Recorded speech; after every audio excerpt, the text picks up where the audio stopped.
Good job. Good job, le podcast pour s'épanouir au travail. Bonjour, bienvenue dans le premier épisode de notre nouveau podcast Good Job. Je suis Fabienne Brocarret, rédactrice en chef de Courrier Cadre. J'ai décidé de vous emmener à la rencontre d'acteurs engagés en faveur de la qualité de vie au travail pour partager leur expertise et leurs expériences. Avec un seul objectif, vous aider à vous épanouir au travail. Pour ce premier épisode, j'ai le plaisir de recevoir Stéphane Moriou, auteur d'un livre qui s'appelle Feedback, le pouvoir des conversations, qui vient de sortir aux éditions Duno. L'occasion de parler de deux sujets indispensables pour se sentir bien dans son job, la reconnaissance et la communication. Bonjour Stéphane. Bonjour Fabienne. Une question simple mais importante pour commencer. Comment allez-vous ? Écoutez, super bien, ravi d'être avec vous ce matin. Le plaisir est partagé. Vous donnez une définition très claire du feedback dans votre livre, je vais la lire pour commencer. Le feedback, c'est une information transmise d'une personne à une ou plusieurs autres personnes qui est consécutive à une observation, donc un retour, et qui aura pour objectif de faire grandir, de nourrir l'autre. J'aime bien le petit résumé que vous faites, c'est un feedback, c'est un trait d'union verbalisé entre le passé et l'avenir. Mais concrètement, c'est quoi un bon feedback ? Alors, un bon feedback, c'est celui qui fait grandir. Alors cette définition elle est assez importante parce qu'aujourd'hui, le feedback, c'est un peu un mot valise. On y met tout et donc n'importe quoi. Il m'a semblé important dans cet ouvrage de préciser ce que le feedback était et ce qu'il n'était pas. Feedback, ça veut dire littéralement nourrir en retour. Donc la définition la plus simple que l'on peut avoir, effectivement, c'est de dire je vous observe, vous m'observez, et si sur la base de cette observation, vous me faites un commentaire qui me nourrit, c'est-à-dire en réalité qui me fait grandir, qui m'apprend quelque chose, eh bien, vous m'aurez donné du feedback. Vous parlez dans votre livre du feedback comme un cadeau. En quoi le feedback peut être vertueux dans une entreprise, dans le monde du travail ? Alors cette expression, le feedback est un cadeau, espèce de poncif que tout le monde dit. On ne sait d'ailleurs même pas qui a dit ça en premier. Mais derrière cette expression-là, il y a quelque chose qui me semble un peu plus fort, qui est de s'interroger sur ce qu'est un cadeau. Et une chose qui est très importante pour moi, c'est qu'un cadeau, c'est par définition, par essence, un acte libre d'une personne libre à une autre personne libre. Et donc, si le feedback est un cadeau, alors il est un acte libre d'une personne libre de le donner à une personne libre de le recevoir. Et cette définition-là, ou cette caractéristique-là du feedback, elle est très très importante parce que dans l'entreprise, au quotidien, très souvent, le feedback n'est pas donné complètement sous la forme d'un cadeau. Et donc, cette idée du cadeau libre a tout un tas de conséquences. Quels impacts a le feedback au quotidien ? Est-ce que ça a un impact sur la performance, sur les relations au travail ? En quoi c'est vertueux, un feedback ? Alors, il y a plusieurs impacts. Le premier, c'est déjà un impact sur l'estime de soi, la reconnaissance. Alors, c'est un sujet qui peut paraître un petit peu dans le sens du développement personnel, etc. En réalité, c'est quelque chose de très important parce que dans nos travaux, on a montré qu'une personne sur deux en moyenne, sur 17 pays, estime manquer de reconnaissance. Et je disais encore une étude ce week-end sur le sujet, une personne sur deux, grosso modo, manque de reconnaissance. Et donc, ça fait du manque de reconnaissance la maladie psychologique la plus répandue au travers de la planète. Donc en soi, si donner du feedback, ça permet de remplir les réservoirs à estime de soi des gens, c'est peut-être déjà un premier joli cadeau à faire. Le deuxième impact du feedback, c'est un impact sur l'apprentissage. On dit que l'impact, c'est la troisième voie pour apprendre, c'est un accélérateur d'apprentissage. Si vous apprenez quelque chose et que vous avez à côté de vous quelqu'un qui vous donne du bon feedback, vous allez apprendre plus vite. Or, dans notre société, le besoin de se remettre en cause en permanence et d'apprendre en permanence, on comprend que le feedback puisse être intéressant. Et puis effectivement, enfin, le feedback, on considère que c'est un outil de performance, plus exactement même de haute performance. On dit qu'on peut être performant sans feedback, mais qu'on peut absolument pas être hautement performant sans feedback. Donc un bon manager, si je comprends bien, est quelqu'un qui fait des feedbacks réguliers, qui attend pas l'entretien annuel de fin d'année pour faire ses retours et s'exprimer à ses collaborateurs. Oui, c'est d'ailleurs un joli paradoxe puisque le feedback, globalement, il se développe dans les entreprises grâce à l'entretien annuel. Et en fait, c'est le dernier endroit où il en faut. Pourquoi ? Parce qu'un entretien annuel, c'est un endroit dans lequel on va être évalué, on va être jugé, dans lequel ce qu'on va se dire va avoir un impact sur votre bonus, votre augmentation salariale et peut-être votre avenir dans l'entreprise. Autrement dit, c'est un endroit dans lequel vous n'avez aucune écoute pour réellement le feedback et grandir. Les enjeux se placent ailleurs.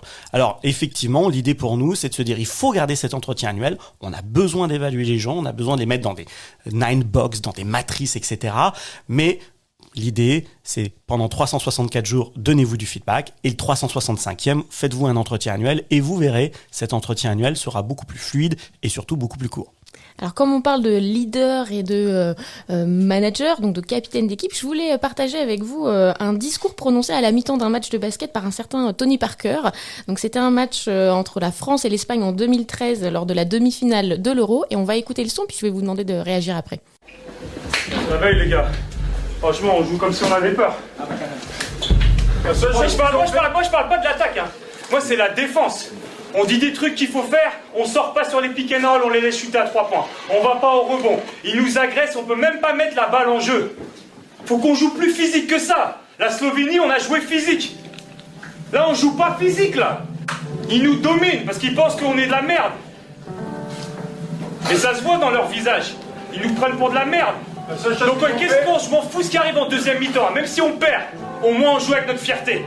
Et on joue dur. Après on perd, c'est pas grave, c'est la vie. Mais moi je préfère perdre en se battant. Pas comme ça là. Là on se fait défoncer là. Alors votre retour, est-ce un bon feedback de Tony Parker? Alors forcément, l'histoire dit qu'ensuite la France va gagner le match. Alors on ne peut que considérer que c'est un bon moment. Alors après, très sincèrement, quand on prend juste un exemple comme ça, on aurait perdu, on aurait dit que c'était un mauvais feedback. Il y a quand même des choses très intéressantes à signaler dans ce que dit Tony Parker. La première chose, c'est il parle de manière très factuelle. Il parle de choses concrètes qui se passent sur le terrain, et ça, bien évidemment, c'est l'esprit du feedback. Un feedback, c'est concret, le feedback, c'est factuel. La deuxième chose qui est très intéressante, c'est qu'il a un moment d'observation et d'analyse du passé, et on voit bien que dans un deuxième temps, il va parler de qu'est-ce qu'on fait ensuite. Et d'ailleurs, dans la suite de la séquence, si je me souviens bien, il va distribuer les rôles, et il va dire globalement « oubliez-moi ». Et c'est un très joli moment, un leader qui dit « oubliez-moi ». On voit vraiment là l'idée du leader ressource qui se met au service de son équipe. Après, il fait quelque chose qui, à mon avis, ne fonctionne que dans le domaine sportif, c'est qu'il joue sur l'orgueil. Il joue sur la provocation, sur la fierté des joueurs. Alors ça, c'est quand même quelque chose qui est assez difficile à faire en entreprise. C'est possible quand on est face à des gens qui ont beaucoup travaillé pour faire leur métier, qui ont une passion pour leur métier, qui sont très engagés dans leur quotidien. Ça n'est bien évidemment pas la réalité de tous les salariés. Tous les gens n'ont pas travaillé pendant des dizaines d'années pour devenir des champions de basket ou des champions de quelque domaine que ce soit. Alors c'est possible dans certaines entreprises, mais très clairement, travailler sur cette espèce de fierté, cette espèce d'orgueil, je pense que là, c'est vraiment le cœur de la haute performance. Je suis pas convaincu qu'un manager devrait faire ça dans l'entreprise. Et est-ce que justement aussi un bon feedback est forcément positif? Alors non, le feedback, il peut être positif ou correctif. Alors, on utilise bien cette dénomination corrective plutôt que négative. Alors, positif, c'est quoi? C'est très important à préciser. Un feedback positif, c'est pas un compliment. C'est pas simple compliment. C'est l'idée de faire prendre conscience à l'autre qu'il a fait ou qu'elle a fait quelque chose de bien pour que le bon geste soit reproduit. Et ça, c'est pas naturel parce que tous les jours, nous faisons tous des centaines et peut-être des milliers de choses bien pour les autres, mais nous n'en avons pas conscience parce que tant qu'il n'y a pas une verbalisation, je n'ai pas conscience que la manière dont je vous ai accueilli ce matin, la manière dont j'ai parlé à mes enfants, la manière dont j'ai introduit ma journée avec mes collaborateurs, mes collaboratrices, finalement, ça a un impact. Le feedback correctif plutôt que le feedback négatif, l'idée c'est quoi? C'est que le feedback ne parle pas uniquement de ce qu'on a bien fait, il parle aussi de ce qu'on a moins bien fait, mais plutôt que d'appuyer là où ça fait mal, le feedback correctif va verbaliser ce qui pourrait être fait différemment dans le futur. Et là, Tony Parker, pour le coup, le fait assez bien, me semble-t-il, dans son intervention. Il va effectivement dire, voilà, maintenant on fait ça. Il revient pas en permanence sur l'erreur du passé. Elle est passée, par définition, on peut pas revenir dessus. Par contre, qu'est-ce qu'on fait pour l'avenir? Et on oublie la technique du feedback sandwich, du positif, du négatif pour faire passer le message. Ah oui, par pitié, ça, cette espèce d'héritage où en fait on a un truc pas très digeste à faire passer, puis alors on s'est dit tiens, allez, on va l'enrober avec au départ un petit compliment, puis à la fin un petit encouragement positif. Et bien évidemment, les gens sont pas naïfs, ils savent. Il y a quelques années, on a mené une étude entre Paris et Londres, on a interrogé les gens en disant mais voilà, quand votre manager arrive avec un petit compliment, qu'est-ce que vous dites? Alors, ils nous ont dit 3 choses, et les 2 premières étaient évidentes, la 3e est magnifique, je vous la cite.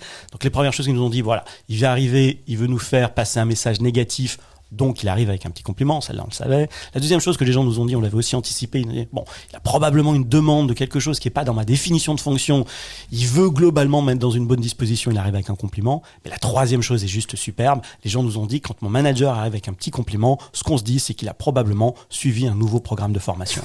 Alors moi j'adore cette explication. Je l'aime beaucoup aussi. Justement, vous parlez des collaborateurs. Est-ce que le feedback, c'est aussi l'affaire de tous et pas seulement du manager au manager ? Ah oui, le feedback par nature, il appartient à tout le monde, il ne revient de droit à personne. Bien évidemment, un manager doit donner du feedback régulier à ses collaborateurs, ses collaboratrices, mais réciproquement, des collaborateurs, des collaboratrices doivent donner du feedback à leurs managers. Les managers ont aussi besoin de grandir, ils ont besoin de retour. Alors bien évidemment, je précise toujours que quand on donne du feedback à son manager, il faut juste faire attention qu'une conversation courageuse ne devienne pas une conversation suicidaire. Il faut quand même vérifier que son manager a une certaine prédisposition à l'accueil. Mais le plus terrible dans les organisations, c'est le feedback en transversal. Des managers entre eux, des top managers entre eux, au sein d'un comité de direction, et bien évidemment des salariés, des collaborateurs, des collaboratrices entre eux et entre elles. Et ce cloisonnement, en fait, il est extrêmement néfaste dans l'esprit du feedback. L'idée, c'est que tout le monde est autorisé à donner du feedback à tout le monde. Je peux apprendre de n'importe qui. Comment on fait concrètement en entreprise pour diffuser cette culture du feedback ? Quels sont un petit peu les ingrédients ? J'imagine que la confiance est clé. Alors la confiance, effectivement, c'est un élément essentiel. Alors c'est un peu l'histoire de la poule et de l'œuf. C'est-à-dire que pour donner du feedback, il faut de la confiance. Et en même temps, quand on donne du feedback, on renforce le sentiment de confiance. Donc quelque part, je sais pas trop par où ça commence, mais globalement, il faut se lancer. Alors ce qui est en entreprise, ce qui est relativement essentiel, c'est de comprendre que le feedback, c'est un sujet de transformation culturelle.